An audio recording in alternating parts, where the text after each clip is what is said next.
बिस्मिल्लाहिर्रहमानिर्रहीम। अस्सलाम वालेकुम। मां अरबाब अली ऐं अवां ॾिसी रहिया आहियो सिंधी हिस्टोरिका। जी दोस्तो, अॼु मां अवां खे जेकबाबाद शहर जी तारीख़ जे मुतलिक़ आगाह कंदुसि। उन खां अॻु जो मां अवां खे जेकबाबाद जी तारीख़ जे बारे में ॿुधायां त आख़िर जेकब केरु हुयो ऐं जेकबाबाद जो असुल नालो छा हुयो।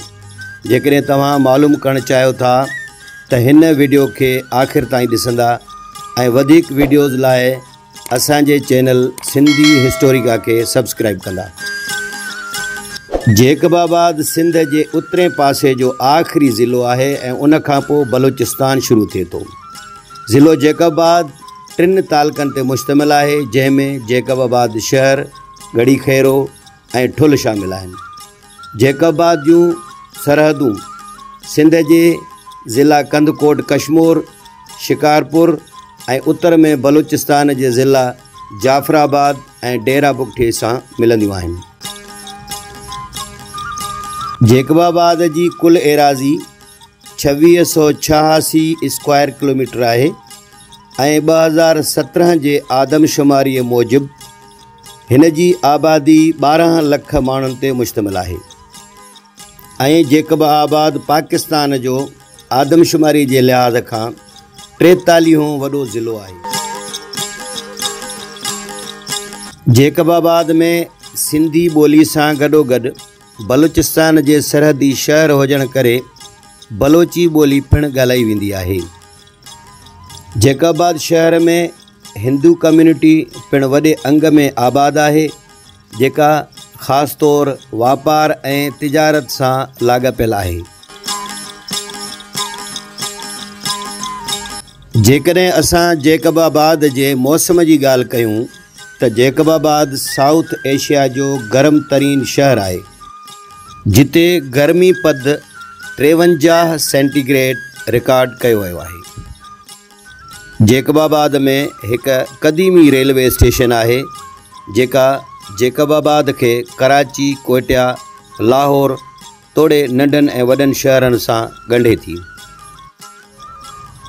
ऐं उन खां अलावा जेकबाबाद में शहबाज़ एयरबेस नाले सां हिकु हवाई अॾो पिणु मौजूदु आहे।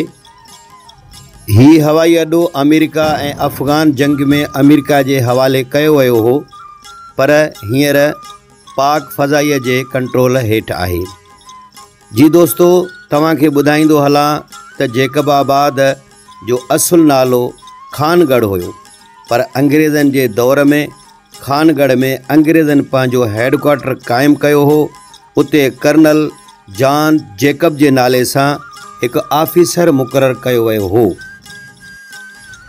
कर्नल जॉन जेकब नए शहर जो बुनियादु विझी ऐं उन्हीअ जे तरक़ीअ लाइ पाण पतोड़ियो, जंहिंमें हिन रोड रस्ता ऐं केनाल ठाहिराया ऐं उन सां गॾोगॾु एग्रीकल्चर में तमामु वॾो सुधारो आंदो।